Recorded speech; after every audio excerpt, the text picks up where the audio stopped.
foi o nosso caminho para o mundo. A sedução permanente da aventura, a rota fascinante do desconhecido. Houve um plano, um querer consciente e positivo, e todas as forças da nação se coordenaram para um grande fim e construímos uma mentalidade nova para um mundo novo. É por via do mar que milhões de pessoas de inúmeros países e regiões do mundo pensam e falam em português. Dar e receber são gestos de um povo que, desde sempre, aprendeu a retalhar-se pelo mundo numa busca constante de dias melhores e de aventura, pela esperança do desconhecido nos Brasis, nas Áfricas, nas Índias, mais longe ainda, nos confins da Ásia, arrojados bárbaros do Sul que ousaram entrar em impérios de outro mundo. Construímos a guerra com a revolta de a fazer apaixonados pela paz, trocando barcos ancorados por terras verdes e quentes, que envolvemos em beijos diamantes, no atravessar dos séculos, por entre a extensão infinita da terra que fomos descobrindo ao mar. Somos um povo do mundo, ainda hoje, ainda sempre, vivemos em todo lado e em lado nenhum. Tão perfeito é o nosso ir e vir, quase sem estar. Nunca nos despedimos do mundo porque nunca tivemos o mundo. No fluxo indomável da história, permanecemos com o melhor de nós, a língua. Com ela transpusemos as ruínas do Império Impossível. Por ela nos demos à paz de uma vida de conquistas. Nem sempre se entende este povo sem noite, que em cada crepúsculo vê uma madrugada.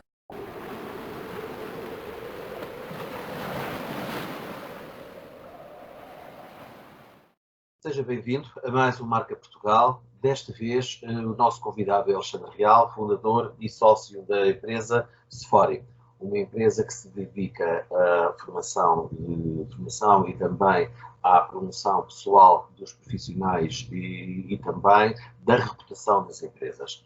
Bem-vindo, Alexandre. Obrigado por esta entrevista para falarmos e debatermos e refletirmos sobre o que é a Marca Portugal. Em primeiro lugar, acho muito importante este teu testemunho, até porque também essa empresa, ao versar sobre tudo o que se tem a ver com reputação, a imagem, etc., uma marca Portugal, uma marca país, não está assim também tão diferente, ou não é assim também tão distante do cuidado que se tem que ter com as pessoas e vice-versa, não é isto? Sim, sem dúvida. Há parâmetros que são iguais, há fatores que são idênticos, tanto numa marca de uma empresa como na marca de um país, e sendo que deve ter em consideração a particularidade quer da empresa, quer do setor, quer do também, mas há várias semelhanças. Gostaria de começarmos, por exemplo, por tentar perceber, ou vamos debater, gostaria também de saber qual a tua perspectiva sobre a cultura portuguesa ou de matriz portuguesa, se poderia ser considerada, na tua perspectiva, como um património da humanidade. Talvez a cultura portuguesa não só, mas talvez a cultura de vários países. Tudo aquilo que faz parte da sua matriz, no fundo, de independência de valores, de costumes, no fundo, uma matriz de uma cultura muito alargada, porque até a própria definição de cultura, o que é cultura? Portanto, cultura, no fundo, também é tudo, um pouco, não é? Ou seja, é o país, é a maneira de ser, é a maneira de estar, é a maneira de conversar, é a gastronomia, são os nossos costumes, é as nossas tradições. Portanto, cultura é uma grande complexidade e por acaso, e até falando da marca de Portugal, a cultura é talvez daquelas questões que nos podem diferenciar mais dos restantes países. Portanto, e eu penso que devia ser uma palavra-chave a puxar por Portugal, era também, no fundo, e identificar todas as nossas diferenças, tudo aquilo em que nós somos diferentes. Às vezes, à luz de outras culturas, se calhar somos melhores, à luz de outras culturas somos piores, mas somos únicos. Mas não queria colocar toda a centralidade em Portugal, porque se nós formos também para outros países, também eles são únicos e somos diferentes. Às vezes, parece-me que estamos aqui a caminhar para uma uniformização cultural por vários fatores e por várias questões, desde a questão da própria globalização, que ajuda o próprio movimento de pessoas hoje em dia, que é muito mais efetivo, muito mais global do que se calhar há uns anos esta parte. E penso que lá está, que é pela diferenciação, porque isto é um fator completamente diferenciador. Porque, assim, se nós formos, em termos de competitividade, mesmo enquanto nação, se nós formos para a parte da economia, para outro tipo há vários competidores. Agora, em termos de cultura, é talvez aquele fator mais diferenciador e aquilo que também nós costumamos chamar na economia, que é uma barreira à entrada, ou seja, é muito difícil de imitar os portugueses. Portanto, e muito difícil de imitar um país como Portugal. E talvez esta seja a matriz na qual nós deveríamos incrementar diferenciação, incrementar comunicação para que nos conhecessem melhor. Há também, e essa diferenciação que mencionas muito bem, há também algo que nos, de alguma maneira, posiciona como diferentes e que temos uma ferramenta extraordinária para esse sentido, de nos posicionarmos também como um país global, pelo menos ao nível da língua portuguesa, sendo uma das mais faladas no mundo. O que te parece, qual seja a importância estratégica, cultural, nos negócios, enfim, em todo o espectro de uma sociedade, de uma nação, a importância desta língua? A língua é mesmo algo fundamental, algo que muito interessante, muito enriquecedor. Mesmo a nossa língua também tem as suas particularidades e, sem dúvida, que a língua é ponte para muita coisa. Portanto, a língua é ponte para a convivência com outros povos, é para a partilha de culturas, para a promoção, no fundo, de uma aproximação e no fundo, esbate muitas barreiras, embora muitas vezes também seja um perigo, ou seja, porque, e nós sabemos de palavras que são semelhantes do ponto de vista fonético, mas depois em termos de sentido são diferentes entre Portugal, Brasil, Angola, Timor, etc. Portanto, a língua deve ser tratada com muito carinho, a língua deve ser tratada com muito cuidado, até porque pode ser, é um quebra-barreiras, mas também muitas vezes pode ser um facilitador de enganos. Porque nós pensamos só pelo facto de termos a língua, que já é algo que nos une muito. E nesse sentido, penso que ainda falta aqui um caminho, embora venha a ser feito pelo Instituto Camões, etc., e por várias instituições, em que há uma aproximação dos países lusófonos, mas não só. Ainda há pouco tempo tive a participar também numa conferência como orador, em que tínhamos vários representantes de câmaras de comércio, e as câmaras de comércio falavam que a língua era talvez o principal ponto de atração de negócios e de promoção, no fundo, de Portugal no estrangeiro e de atratividade de outras pessoas e de outros negócios que viriam pela língua. Sim, e percebe-se que há esse interesse pela língua portuguesa, que não pelo aspecto cultural ou literário, mas sim pelo aspecto político, administrativo e até económico, por aquilo que representa já numa comunidade dos países de língua portuguesa, mas também nas presenças das comunidades portuguesas e lusófonas espalhadas por todo o mundo. É a língua mais falada do Hemisfério Sul, é uma das mais faladas na internet. Portanto, ela tem, de facto, um peso. E, nesse sentido, não é despiciente quando se percebe, inclusivamente, que em Lisboa, Portugal, mas em Lisboa, que é onde está acreditado o corpo diplomático, cada vez mais se vê o corpo diplomático, no papel dos embaixadores e também dos restantes diplomatas, a aprenderem a língua portuguesa. É verdade. portanto, significa algo, não é? Claro Quando que sim. era o francês e depois o inglês como uma língua franca, a língua portuguesa está cada vez também nesse crescimento. Embora em alguns países, e lá está, penso que neste momento em França está a haver um movimento para transformar o português numa língua exótica, portanto, o que deixa de ser franca e que lá está, que não augura muito bom, mas eu penso que nesse sentido temos que fazer o nosso trabalho e a nossa promoção e cabe-nos a todos, portanto, não é só o corpo diplomático, não é só a veia política, cabe-nos a nós enquanto cidadãos como promotores da língua portuguesa.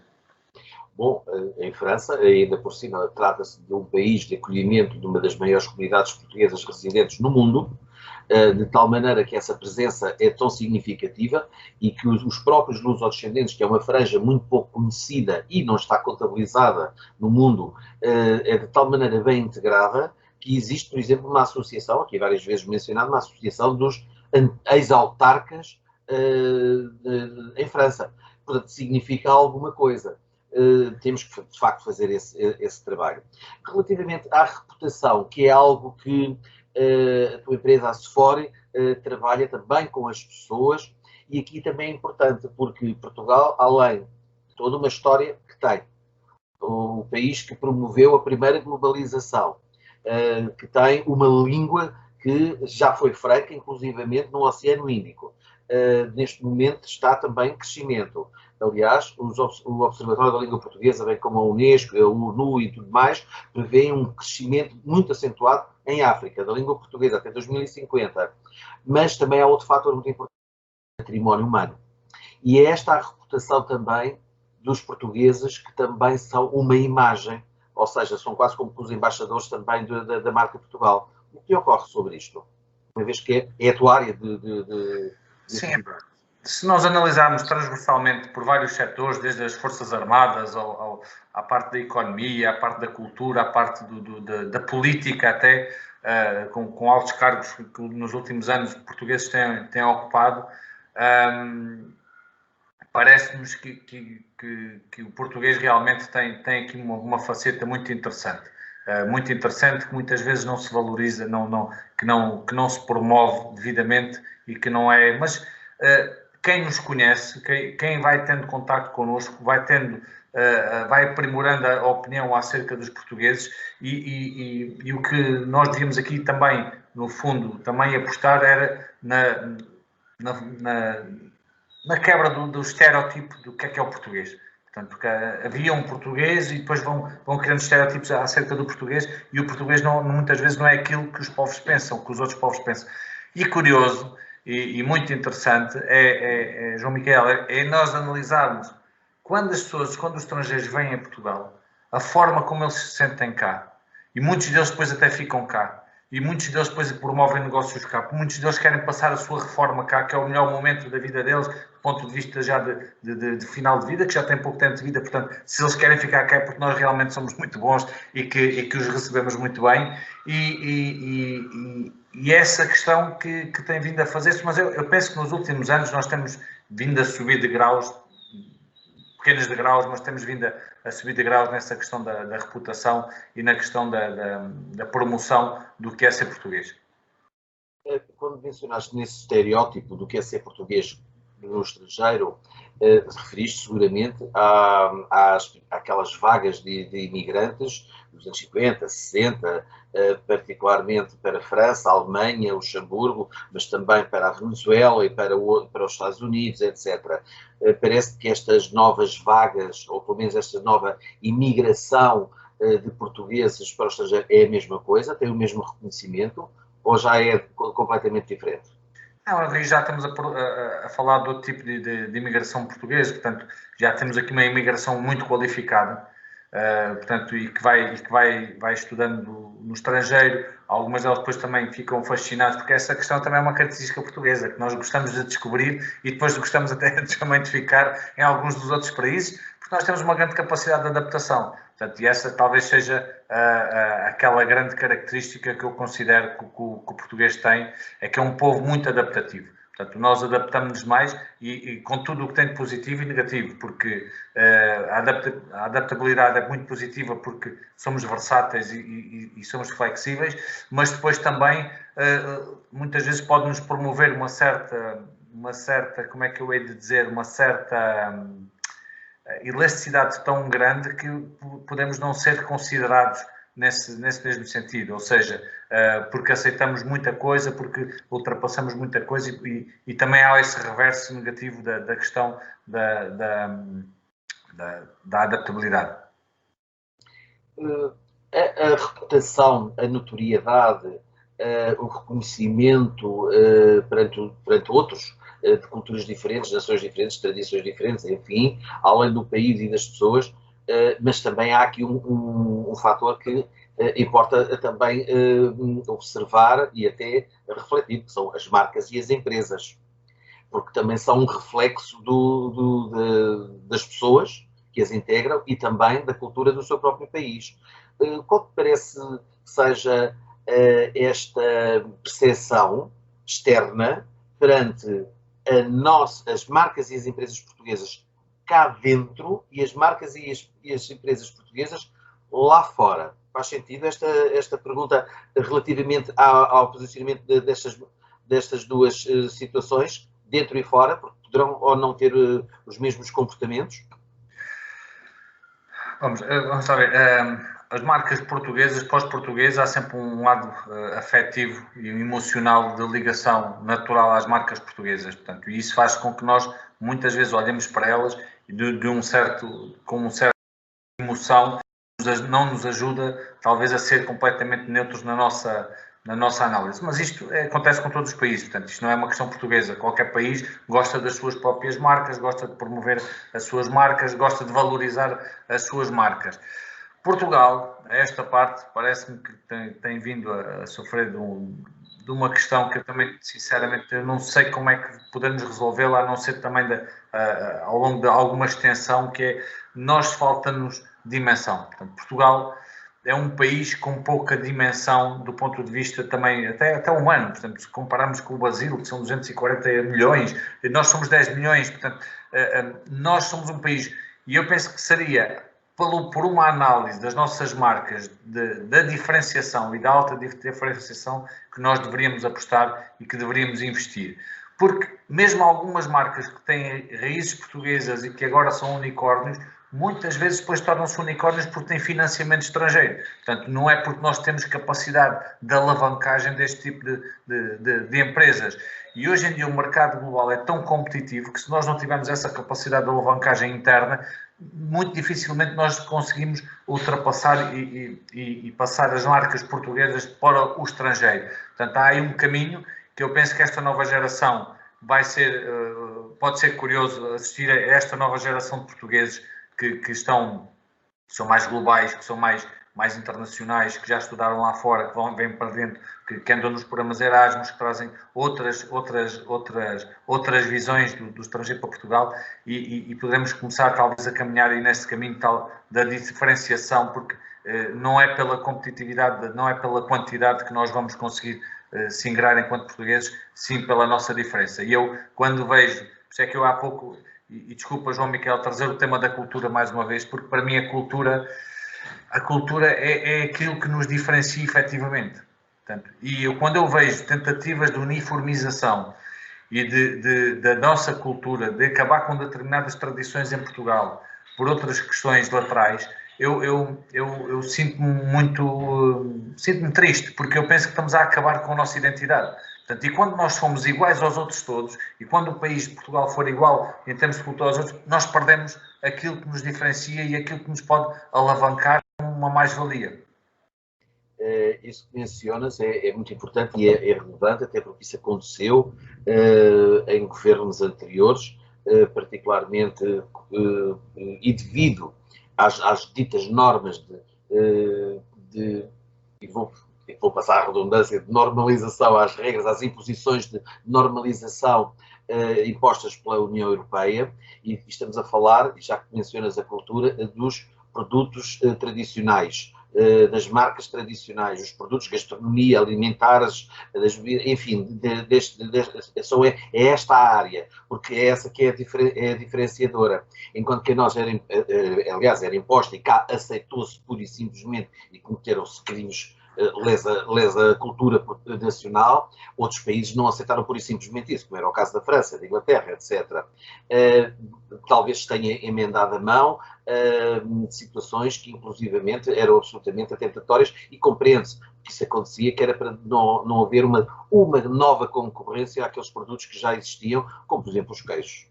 João Miquel, mas é que isso é que é curioso, porque é assim, a Europa só vai crescer enquanto Europa, enquanto representante global, quando reconhecer as diferenças. Portanto, a Europa nunca será um Estados Unidos, nunca será um país que foi criado e foi promovido num determinado caldeirão cultural que depois foi completamente harmonizado, ou muito harmonizado. A Europa não, a Europa devia mesmo investir na diferenciação, mas eu também penso que o caminho já se reconheceu esse erro. Portanto, porque depois, assim, se nós caminhamos para a harmonização total e até para a industrialização de muitos produtos, perdemos aquilo que é o diferenciador.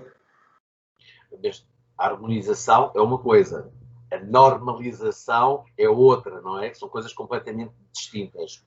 E para terminarmos, que é sempre algo que é transversal a todos os nossos convidados, os assuntos são... Este assunto é tão apaixonante e é tão vasto que meia hora não chega, mas gosto sempre de terminar sempre com esta questão. Qual é para ti verdadeiramente o papel de Portugal nos tempos atuais dentro da União Europeia, dentro de uma comunidade de língua, dos países de língua portuguesa, na lusofonia, enfim, no mundo? Qual é, ou então qual deveria ser? São coisas distintas. Olha, qual é mesmo o papel? Eu assim, de uma forma rápida, eu tenho alguma dificuldade em identificar um papel de Portugal neste momento.